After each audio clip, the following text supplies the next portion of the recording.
با مردم اونجا صحبت کردید، چی میگن؟ شرایط اونجا چطوریه؟ جمال، بذار اول از این جایی که هستم با شما صحبت کنم. یکی از محله‌های مرکزی شهر تل‌آویو هستیم. از هتل ما حدود 500 600 متر بیشتر فاصله نیست. محلی است که پر از مغازه است، پر کافه است، پر رستوران و محلی نسبتاً گران قیمت. این چیزی که پشت من می‌بینید باقی مانده چند آپارتمان هست که روز 4 جنگ در ساعات اول بامداد مورد اصابت یکی از موشک‌های ایران قرار گرفت و خرابی رو میتونید ببینید. این پشت به طرف اون طرف پشتش تاریکه، اما اونجا هم خرابی زیاده و این طرف هم همینجوری که شاید بتونید ببینید خرابی همچنان ادامه داره. در حدود 200 300 400 متری این محل ما الان وسط یک میدان هستیم، یک پارکینگ و اطراف همه آپارتمان‌های چند طبقه و الان روبروی من یک ساختمان حدود 17 18 طبقه است که هتل بوده و همچنین آپارتمان‌های مسکونی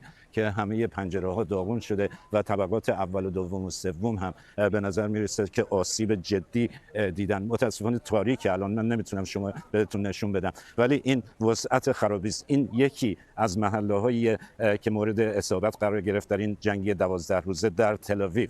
این رو هم بگم که معمولا اگر این خرابی‌ها نزدیک به جایی است که حساس از نظر نظامی و امنیتی، ما اجازه فیلمبرداری و گزارش کردن ازش رو نداریم. خرابی گسترده هست و این یکی از مسائل عمده این جنگ 12 روزه بوده، خرابی‌ها و تلفاتی که به اسرائیل وارد کرد. این جنگ به گفته مقام‌های اسرائیلی تاکنون 28 کشته داشته، بیش از 3000 مجروح که خیلی از اینها بعضی از اینها حالشون وخیم هست و این باعث شد که خیلی ها صحبت از فایده و هزینه این جنگ بکنن. از این نظر که من جایی خوندم در یکی از مفسران روزنامه جروسلم پست همین امروز نوشته بود که جنگ شاید به موقع متوقف شد برای اینکه به جایی رسیده بودند که هدفهای کوچکتر و کوچکتر رو می‌زدن و به نظر می رسید که فایده و هزینه در مقایسه با هزینه‌اش شاید ارزشش رو نداشت و این جنگ شاید به موقع متوقف شد.